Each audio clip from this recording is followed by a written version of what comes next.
दिल्ली से निकला एक फैसला इस वक्त एशिया की राजनीति में भूचाल बन चुका है। न चीन को इसकी भनक लगी, न अमेरिका को इसकी आहट सुनाई दी और पाक को तब पता चला जब बहुत देर हो चुकी थी। भारत ने अफगानिस्तान को लेकर ऐसा कदम उठा लिया है जिसने काबुल से लेकर इस्लामाबाद तक खलबली मचा दी है। बजट 2026-27 में भारत ने अफगानिस्तान के लिए 150 करोड़ रुपए का ऐलान कर दिया है और इस एक लाइन ने पूरे रीजन की कूटनीति को उलट-पुलट कर रख दिया है। यह कोई सामान्य बजट घोषणा नहीं है, यह कोई मानवीय सहायता की खबर नहीं है। यह भारत की तरफ से एक साफ संदेश है कि अफगानिस्तान को अब न तो चीन के भरोसे छोड़ा जाएगा और न ही पाक के रहमो क्रम पर। जब पूरी दुनिया तालिबान से दूरी बनाए हुए थी, जब अफगानिस्तान को अंतर्राष्ट्रीय मंच पर लगभग अलग थलग कर दिया गया था, ठीक उसी वक्त भारत ने खजाना खोलने का फैसला लिया। सवाल यह नहीं है कि 150 करोड़ रुपए कितने हैं, सवाल यह है कि यह रकम किस समय दी जा रही है और किसके खिलाफ दी जा रही है। 2021 के बाद से अफगानिस्तान आर्थिक तबाही के दौर से गुजर रहा है। बैंकिंग सिस्टम ठप पड़ा है, विदेशी फंड फ्रीज हैं और आम जनता भूख और बेरोजगारी से जूझ रही है। इसी हालात में पाक ने यह मान लिया था कि अब अफगानिस्तान पूरी तरह उसकी पकड़ में आ चुका है और भारत का वहां कोई भविष्य नहीं बचा। लेकिन 2026 में तस्वीर पूरी तरह बदल चुकी है। तालिबान और पाक के रिश्ते अब सहयोग के नहीं, टकराव के हो चुके हैं। सीमा पर झड़पें हो रही हैं, व्यापार ठप पड़ा है और दोनों एक दूसरे पर खुलेआम आरोप लगा रहे हैं। और इसी टकराव के बीच भारत ने चुपचाप एंट्री मार दी है, बिना शोर किए, बिना बयानबाजी किए। जब अफगानिस्तान में भूकंप आया, भारत का विमान सबसे पहले राहत लेकर पहुंचा। जब वहां भूखमरी बढ़ी, हजारों टन गेहूं भारत से भेजा गया। जब अस्पतालों में दवाइयां खत्म हुई, भारत की मेडिकल खेप काबुल पहुंची। अब बजट में 150 करोड़ रुपए का आवंटन उसी भरोसे पर अंतिम मुहर है। यह पैसा अफगानिस्तान के स्कूलों, अस्पतालों और बुनियादी ढांचे में लगाया जाएगा और इसका असर सीधे अफगान जनता के दिल और दिमाग पर पड़ेगा। लेकिन असली धमाका यहां नहीं है। असली झटका तो पाक को तब लगा जब तालिबान ने भारत में अपना पहला आधिकारिक प्रतिनिधि नियुक्त कर दिया। साल 2025 में नूर अहमद नूर को भारत में अफगानिस्तान का प्रतिनिधि बनाया गया। यह सिर्फ एक नियुक्ति नहीं है, यह साफ ऐलान है कि अब काबुल और दिल्ली के बीच सीधी लाइन खुल चुकी है। अब किसी कतर, किसी अमेरिका और किसी पाक की जरूरत नहीं है। अब अफगानिस्तान की फाइलें सीधे साउथ ब्लॉक में खुलेंगी। यहीं से पाक की पूरी अफगान नीति धराशायी हो जाती है। सालों तक पाक खुद को अफगानिस्तान का गेटकीपर समझता रहा। उसका सपना था कि दुनिया अफगानिस्तान से बात करना चाहे तो इस्लामाबाद होकर गुजरे। लेकिन भारत ने उस गेटकीपर को ही बाहर का रास्ता दिखा दिया है। यही वजह है कि इस फैसले के बाद पाकिस्तानी मीडिया में बेचैनी साफ दिखाई दे रही है और वहां के रणनीतिक हलकों में इसे बड़ी कूटनीतिक हार माना जा रहा है। तालिबान के मंत्रियों का लगातार भारत आना भी इसी बदले हुए समीकरण की गवाही देता है। विदेश मंत्री, उद्योग मंत्री और स्वास्थ्य मंत्री का एक के बाद एक दिल्ली आना इस बात का संकेत है कि अफगानिस्तान अब पाक पर निर्भर नहीं रहना चाहता। इन बैठकों में सिर्फ औपचारिक बातचीत नहीं हुई, बल्कि व्यापार, चाबहार पोर्ट, एयर कॉरिडोर और अफगान उत्पादों को भारतीय बाजार तक पहुंचाने जैसे ठोस मुद्दों पर चर्चा हुई। यह वही मुद्दे हैं जो आने वाले वक्त में पूरे रीजन की तस्वीर बदल सकते हैं। 150 करोड़ रुपए का यह बजट आवंटन तालिबान के लिए इसलिए भी अहम है क्योंकि इस वक्त अफगानिस्तान कैश क्राइसिस से जूझ रहा है। पश्चिमी देश फंडिंग रोक चुके हैं और चीन सिर्फ अपने फायदे की शर्तों पर आगे बढ़ रहा है। ऐसे में भारत की मदद उनके लिए ऑक्सीजन जैसी है। यही वजह है कि तालिबान भारत को एक विकास भागीदार के रूप में देख रहा है, जबकि पाक की पकड़ वहां लगातार कमजोर पड़ती जा रही है। इस फैसले का असर सिर्फ अफगानिस्तान तक सीमित नहीं रहेगा, इसका सीधा असर मध्य एशिया की राजनीति, ऊर्जा सुरक्षा और व्यापारिक गलियारों पर पड़ेगा। तापी पाइपलाइन जैसे सालों से लटके प्रोजेक्ट्स को नई जिंदगी मिल सकती है और सबसे बड़ी बात, अफगानिस्तान को अगर भारत का विकल्प मिल गया तो पाक की ट्रांजिट ब्लैकमेलिंग हमेशा के लिए खत्म हो सकती है। यह सिर्फ बजट की खबर नहीं है, यह भारत की तरफ से एक रणनीतिक चेतावनी है और यह कहानी अभी खत्म नहीं हुई है। आगे हम बताएंगे कि भारत अफगानिस्तान के साथ कौन सा बड़ा आर्थिक खेल खेलने जा रहा है, चीन क्यों बेचैन है और यह पूरा प्लान पाक के लिए किस तरह अस्तित्व का संकट बन सकता है। अगर आप चाहते हैं कि ऐसी ब्रेकिंग और बिना मिलावट वाली खबरें आप तक पहुंचती रहें तो वीडियो को लाइक करें, चैनल को सब्सक्राइब करें और इसे शेयर करें ताकि यह सच्चाई ज्यादा से ज्यादा लोगों तक पहुंचे। अफगानिस्तान को लेकर भारत का दांव सिर्फ 150 करोड़ रुपए तक सीमित नहीं है। यह रकम तो सिर्फ एंट्री टिकट है, असली खेल इसके पीछे छिपा हुआ है। बजट में किया गया यह आवंटन उस रणनीति का हिस्सा है जिसकी तैयारी दिल्ली पिछले कई सालों से चुपचाप कर रही थी। सवाल यह नहीं है कि भारत ने अफगानिस्तान को पैसा क्यों दिया, सवाल यह है कि भारत ने यह पैसा देकर किसे बाहर का रास्ता दिखाया और किसे सीधी चुनौती दे दी। अफगानिस्तान हमेशा से पाक की रणनीतिक सोच का अहम हिस्सा रहा है। दशकों तक पाक ने वहां अपनी पसंद की सरकारें बनवाने की कोशिश की, अपने गुटों को पाला और पूरी दुनिया को यह समझाने की कोशिश की कि अफगानिस्तान की चाबी सिर्फ उसी के पास है। लेकिन 2021 के बाद हालात पाक के हिसाब से नहीं चले। तालिबान सत्ता में तो आ गया, लेकिन उसने पाक की कठपुतली बनने से साफ इनकार कर दिया। सीमा विवाद, टीटीपी का मुद्दा और व्यापारिक तनाव ने दोनों के रिश्तों को धीरे धीरे जहर बना दिया। यही वो मोड़ था जहां भारत के लिए मौका खुला। भारत ने अफगानिस्तान में कोई जल्दबाजी नहीं की, न बड़े बड़े बयान दिए, न टीवी कैमरों के सामने तालिबान को लेकर लंबी सफाई दी। भारत ने जमीन पर काम किया, मानवीय मदद के जरिए भरोसा बनाया और कूटनीतिक स्तर पर सीधे संपर्क कायम रखा। तालिबान के शीर्ष नेतृत्व को यह संदेश साफ मिला कि भारत उनसे अफगान जनता के जरिए बात कर रहा है, न कि बंदूक के दम पर। यही वजह है कि आज काबुल में भारत को एक भरोसेमंद ताकत के तौर पर देखा जा रहा है। अब इस पूरी रणनीति का सबसे खतरनाक पहलू आता है, व्यापार और ट्रांजिट। अफगानिस्तान एक लैंडलॉक देश है और दशकों से उसकी सांसें पाक के रास्तों पर टिकी रही हैं। इसी निर्भरता का इस्तेमाल करके पाक ने अफगानिस्तान को बार बार ब्लैकमेल किया। कभी बॉर्डर बंद, कभी ट्रक रोके, कभी कस्टम बढ़ाया। लेकिन भारत ने इस पूरे खेल का तोड़ पहले ही तैयार कर लिया था। चाबहार पोर्ट, एयर कॉरिडोर और ईरान के जरिए अफगानिस्तान को वैकल्पिक रास्ता देना इस रणनीति का अहम हिस्सा है। दिल्ली में हुई बैठकों में सबसे ज्यादा चर्चा इसी मुद्दे पर हुई। अफगान ड्राई फ्रूट्स, केसर, फल और खनिजों को भारतीय बाजार तक कैसे पहुंचाया जाए और बदले में भारत की दवाइयां, मशीनरी और उपभोक्ता सामान अफगानिस्तान कैसे जाए। अगर यह मॉडल पूरी तरह लागू हो गया तो अफगानिस्तान की पाक पर निर्भरता तेजी से खत्म हो जाएगी। यही वो बिंदु है जहां से पाक की घबराहट शुरू होती है। पाक की समस्या सिर्फ आर्थिक नहीं है, रणनीति का है। अगर अफगानिस्तान भारत के करीब जाता है तो पाक का पश्चिमी मोर्चा भी अस्थिर हो जाता है। एक तरफ पूर्व में भारत और दूसरी तरफ नाराज अफगानिस्तान। यही वजह है कि पाक के रणनीतिक हलकों में इसे घेराबंदी के तौर पर देखा जा रहा है। पाकिस्तानी मीडिया में खुलकर यह सवाल उठने लगे हैं कि तालिबान आखिर भारत की तरफ क्यों झुक रहा है और इस पूरे खेल में चीन चुप क्यों है। चीन की चुप्पी भी अपने आप में बड़ा संकेत है। चीन अफगानिस्तान में खनिजों और लिथियम पर नजर जरूर रखे हुए है, लेकिन वह खुलकर निवेश करने से बच रहा है। उसे डर है कि कहीं अफगानिस्तान एक और कर्ज जाल न बन जाए, जैसा कई अफ्रीकी देशों के साथ हुआ। अफगान जनता भी चीन को लेकर सशंकित है। इसके उलट भारत की छवि वहां एक विकास साझेदार की है, जिसने बिना किसी छुपे एजेंडे के प्रोजेक्ट्स पूरे किए हैं। सलमा डैम और अफगान संसद भवन आज भी भारत की उस साख की याद दिलाते हैं। भारत की यह रणनीति तालिबान के लिए भी फायदे का सौदा है। अंतरराष्ट्रीय स्तर पर अलग थलग पड़े तालिबान को भारत के जरिए एक ऐसी खिड़की मिल रही है जिससे वह दुनिया को यह दिखा सके कि वह सिर्फ बंदूक की भाषा नहीं समझता। भारत के साथ संवाद और बजट सहयोग तालिबान को एक तरह की सीमित वैधता भी देता है। यही वजह है कि तालिबान के भीतर भी भारत के साथ रिश्ते मजबूत करने की सोच तेजी से आगे बढ़ रही है। इस पूरे खेल में अमेरिका भी असहज स्थिति में है। अमेरिका 20 साल अफगानिस्तान में रहा, लेकिन वहां स्थायी असर नहीं छोड़ पाया। अब वही अफगानिस्तान भारत के बजट फैसले से नई दिशा लेता दिख रहा है। वॉशिंगटन इसे ध्यान से देख रहा है, क्योंकि भारत का यह कदम क्षेत्रीय संतुलन को नए सिरे से परिभाषित कर सकता है। अमेरिका भले ही खुलकर बोले नहीं, लेकिन उसे भी यह एहसास है कि भारत ने एक ऐसा स्पेस भर दिया है जिसे पश्चिम ने खाली छोड़ दिया था। 150 करोड़ रुपए सिर्फ शुरुआत है। असली मकसद अफगानिस्तान को पाक की पकड़ से निकालना, चीन के प्रभाव को सीमित करना और मध्य एशिया तक भारत की रणनीतिक पहुंच बनाना है। यह लंबा खेल है और इसके असर तुरंत नहीं, लेकिन स्थायी होंगे। यही वजह है कि यह खबर साधारण नहीं है, यह आने वाले कई सालों की दिशा तय करने वाली खबर है। भारत अफगानिस्तान समीकरण का सबसे संवेदनशील और सबसे खतरनाक पहलू अब सामने आता है। पैसा, व्यापार और कूटनीति अपनी जगह है, लेकिन असली परीक्षा सुरक्षा की है। अफगानिस्तान आज भी दुनिया के सबसे अस्थिर इलाकों में गिना जाता है।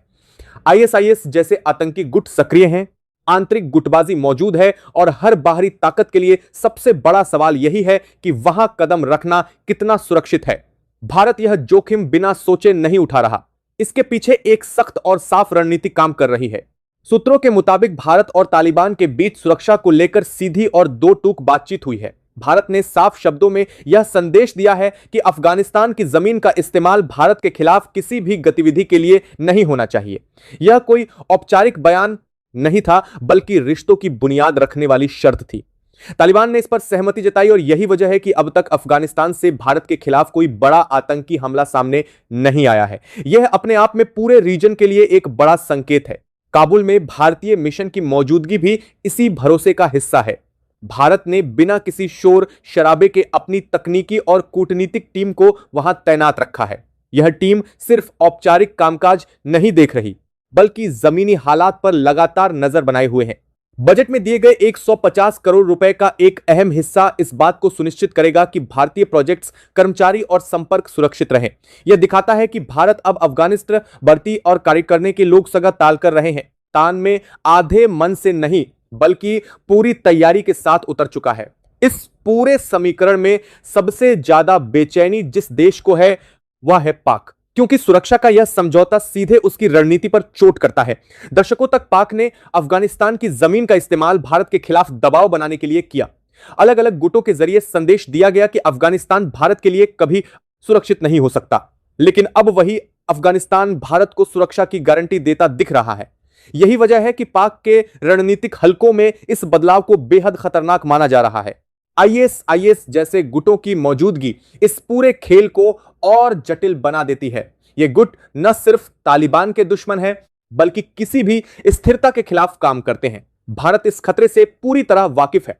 इसी वजह से सुरक्षा बातचीत में सिर्फ भारत के हितों की नहीं, बल्कि अफगानिस्तान की आंतरिक स्थिरता की बात भी उठी है। तालिबान के लिए यह अस्तित्व का सवाल है, क्योंकि अगर आईएस मजबूत होता है तो उसका सीधा नुकसान काबुल को ही होगा। यही साझा हित भारत और तालिबान को एक ही पन्ने पर लाता है। अब जरा उस पहलू पर ध्यान दीजिए जिस पर सार्वजनिक तौर पर कम बात होती है, इंटेलिजेंस सहयोग।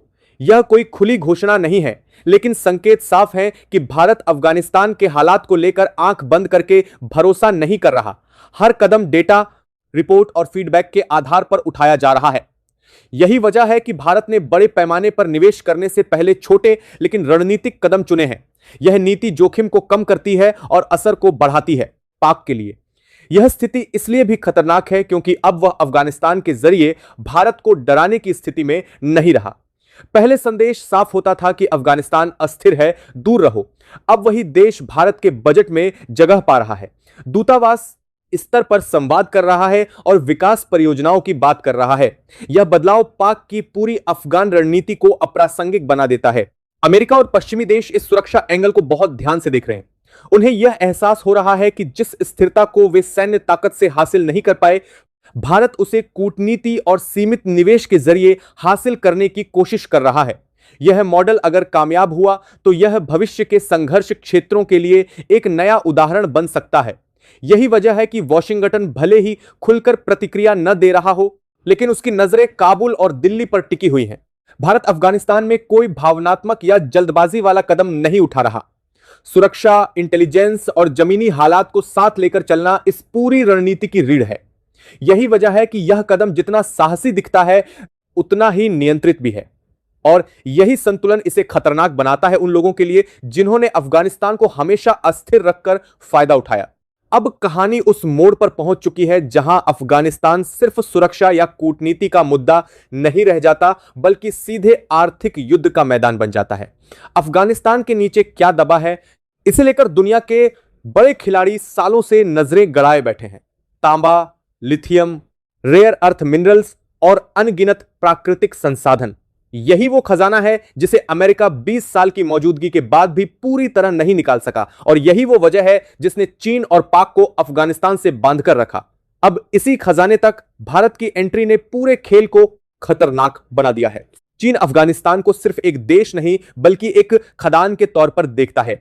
उसका मकसद साफ है, कच्चा माल निकालो, अपने उद्योगों को खिलाओ और दुनिया पर तकनीकी पकड़ मजबूत करो। लेकिन अफगानिस्तान में चीन को एक बड़ी समस्या का सामने वाले ना करना पड़ा है, भरोसे की कमी।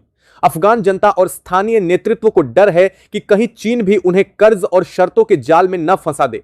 यही वजह है कि बड़े वादों के बावजूद चीन ने अभी तक जमीन पर वैसा निवेश नहीं किया जैसा वह चाहता था। इसी खाली जगह में भारत का मॉडल अलग दिखाई देता है। भारत खनिजों की बात करता है, लेकिन पहले इंसान की बात करता है। पहले स्कूल, अस्पताल और सड़कें। यही फर्क अफगानिस्तान के नजरिए को बदल रहा है। जब विकास दिखता है, तभी संसाधनों पर भरोसे की बातचीत शुरू होती है। यही वजह है कि दिल्ली और काबुल के बीच बैठकों में अब खनिजों को लेकर भी गंभीर चर्चा होने लगी है।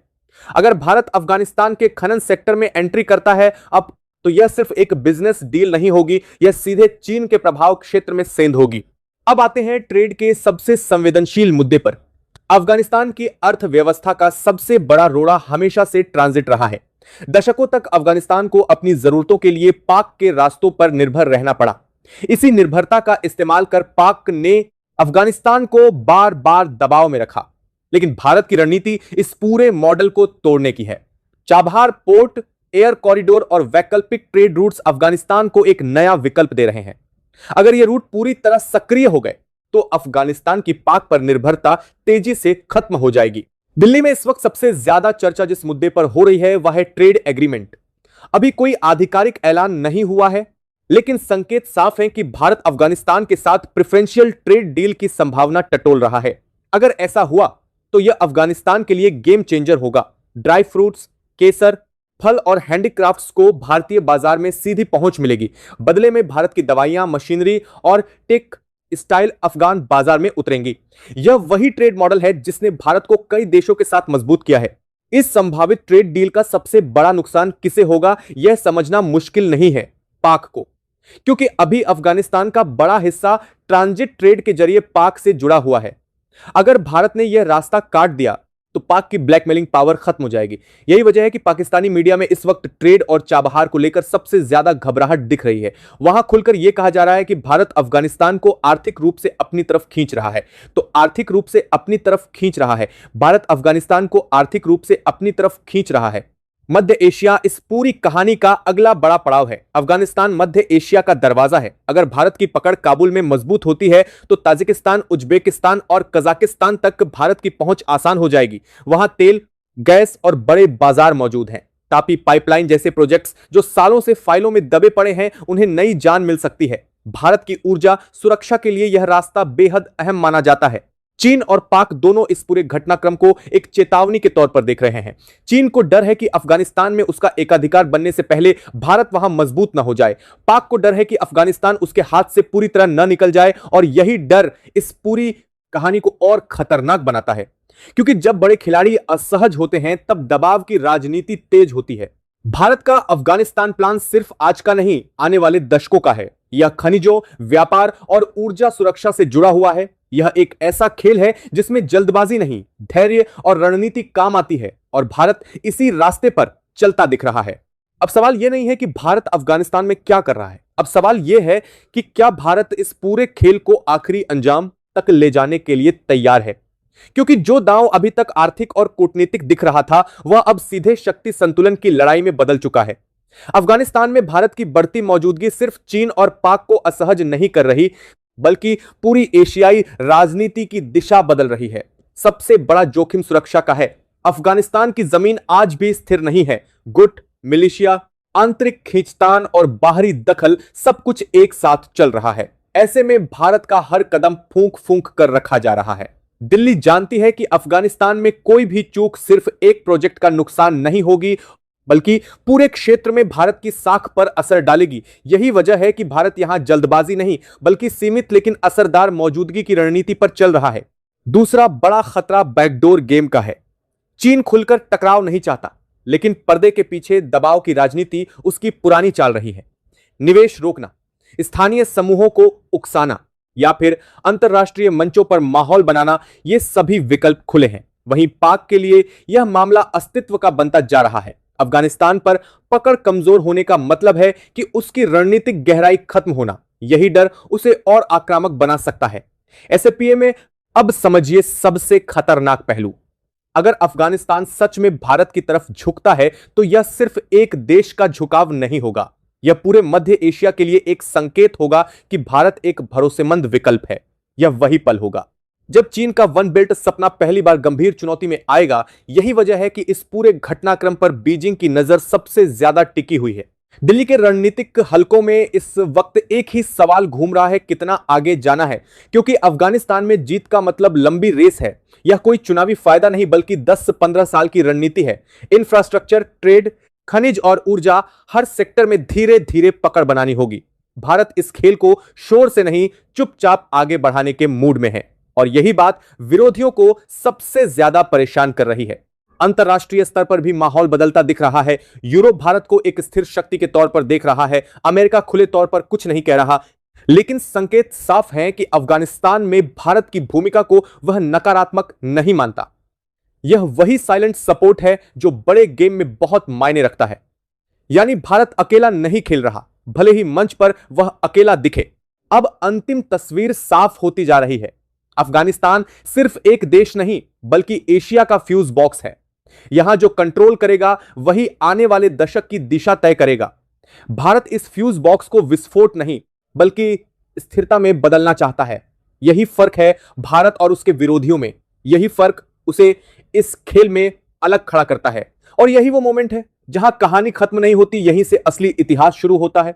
क्योंकि अगर भारत इस दांव में सफल हुआ तो अफगानिस्तान नहीं बदलेगा, पूरा एशिया बदलेगा। कि तुर्की की बातों को गंभीरता से नहीं लिया गया और इसी चुप्पी के बीच भारत का रुख और ज्यादा मजबूत होकर उभरा। जयशंकर के बयान को कई देशों में एक संतुलित और तथ्यात्मक जवाब माना गया। भारत ने न तो भाषा की मर्यादा तोड़ी और न ही किसी तरह की धमकी दी, लेकिन संदेश बिल्कुल साफ था। भारत अपने आंतरिक मामलों में किसी की दखलंदाजी स्वीकार नहीं करेगा। यहां एक और अहम बात समझनी जरूरी है। तुर्की यह भूल गया कि आज की दुनिया सिर्फ भावनाओं पर नहीं चलती। आज की दुनिया डेटा, स्थिरता और भरोसे पर चलती है। और इन तीनों मामलों में भारत आज मजबूत स्थिति में है। निवेशक भारत पर भरोसा करते हैं, बड़े देश भारत के साथ रणनीतिक साझेदारी चाहते हैं। ऐसे में तुर्की का बयान एक शोर से ज्यादा कुछ नहीं बन पाया। अब इस पूरे घटनाक्रम के बाद पाकिस्तान की हालत और खराब हो गई। उससे उम्मीद थी कि तुर्की के जरिए कश्मीर का मुद्दा फिर से जिंदा किया जाएगा, लेकिन पाकिस्तान को एक बार फिर एहसास हुआ कि दुनिया अब उसकी बातें सुनने के मूड में नहीं है। उल्टा पाकिस्तान का नाम आते ही भरोसे की कमी अपने आप जुड़ जाती है।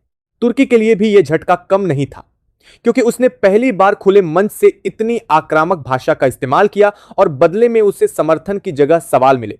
सवाल यह कि क्या तुर्की खुद मानवाधिकारों के मामले में दूध का धुला है? सवाल यह कि कुर्दों के साथ उसका रवैया क्या है? सवाल यह कि उत्तरी साइप्रस पर उसकी मौजूदगी किस अंतरराष्ट्रीय नियम के तहत है? इन सवालों ने तुर्की को डिफेंस मोड में ला दिया और यही वह स्थिति थी जिससे तुर्की बचना चाहता था। क्योंकि जब आप डिफेंस में आते हैं तो आपकी आक्रामकता खुद ब खुद कमजोर पड़ जाती है। भारत ने यही किया, उसने तुर्की को डिफेंस पर धकेल दिया। अब इसी बीच भारत ने अपनी कूटनीतिक चालें और तेज कर दी। ग्रीस के साथ बातचीत आगे बढ़ी, आर्मेनिया के साथ डिफेंस सहयोग और मजबूत हुआ, साइप्रस के साथ रिश्तों में नई गर्माहट दिखी। यह सब संयोग नहीं था, यह एक स्पष्ट संदेश था कि भारत दबाव में आने वाला नहीं है। तुर्की यह बात समझ चुका था कि अब मामला सिर्फ कश्मीर तक सीमित नहीं रहा, यह उसके क्षेत्रीय प्रभाव का सवाल बन चुका है। क्योंकि जब भारत जैसे देश आपके आसपास के देशों के साथ खड़े हो जाते हैं तो आपकी विस्तारवादी योजनाएं अपने आप कमजोर पड़ जाती हैं। यहीं से तुर्की की बौखलाहट और बढ़ गई। उसके मीडिया में भारत विरोधी लेखों की संख्या बढ़ने लगी। सोशल मीडिया पर नैरेटिव चलाने की कोशिशें तेज हुई, लेकिन इन सबका असर सीमित ही रहा, क्योंकि भारत के खिलाफ बनाए जा रहे नैरेटिव में दम नहीं था। भारत ने इस पूरे मामले में एक बात और साफ कर दी, वह यह कि भारत किसी भी देश से दुश्मनी नहीं चाहता, लेकिन अगर कोई देश भारत की संप्रभुता पर सवाल उठाएगा तो जवाब मिलेगा, और वह जवाब भावनात्मक नहीं बल्कि रणनीतिक होगा। अब कहानी अपने निर्णायक मोड़ पर पहुंच चुकी है। अब कोई भ्रम नहीं बचा है कि यह पूरा मामला अचानक नहीं हुआ। यह एक सोची समझी कोशिश थी, लेकिन एक ऐसी कोशिश जो गलत जगह जाकर टकरा गई। तुर्की और पाकिस्तान ने यह मान लिया था कि भारत को नैरेटिव के जाल में फंसाया जा सकता है, कि कुछ भावनात्मक आरोप, कुछ भारी शब्द और कुछ अंतरराष्ट्रीय मंचों का इस्तेमाल करके भारत को कटघरे में खड़ा किया जा सकता है। तुर्की की महिला अधिकारी की एक गलती ने पूरी तस्वीर साफ कर दी। उन्होंने यह मान लिया कि भारत पुराने ढांचे में ही सोचेगा, लेकिन भारत अब नए युग की कूटनीति खेल रहा है। एक ऐसी कूटनीति जिसमें शब्द भी हथियार हैं और खामोशी भी संदेश। आज दुनिया यह देख रही है कि कौन स्थिर है, कौन भरोसेमंद है और कौन सिर्फ शोर मचा रहा है। और इसी कसौटी पर तुर्की और पाकिस्तान की बयानबाजी खुद ही कमजोर पड़ गई। भारत को कुछ साबित करने की जरूरत ही नहीं पड़ी। यही वजह है कि यह मामला यहीं खत्म नहीं होता, लेकिन इसका नतीजा साफ है।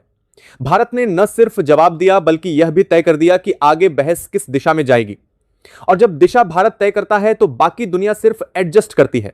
अब आखिरी बात बिल्कुल साफ है, कश्मीर भारत का था, भारत का है और भारत का रहेगा। इस पर बयानबाजी करने वालों को सिर्फ सुर्खियां मिलेंगी, नतीजा नहीं। और भारत अपने फैसले खुद करेगा, किसी के दबाव में नहीं। अब आप बताइए, क्या जयशंकर साहब ने तुर्की को आईना दिखाकर सही किया या नहीं? क्या भारत को इसी तरह खुलकर और सधे हुए अंदाज में जवाब देते रहना चाहिए? अपनी राय नीचे कमेंट में जरूर लिखिए। अगर आपको यह पूरा विश्लेषण जरूर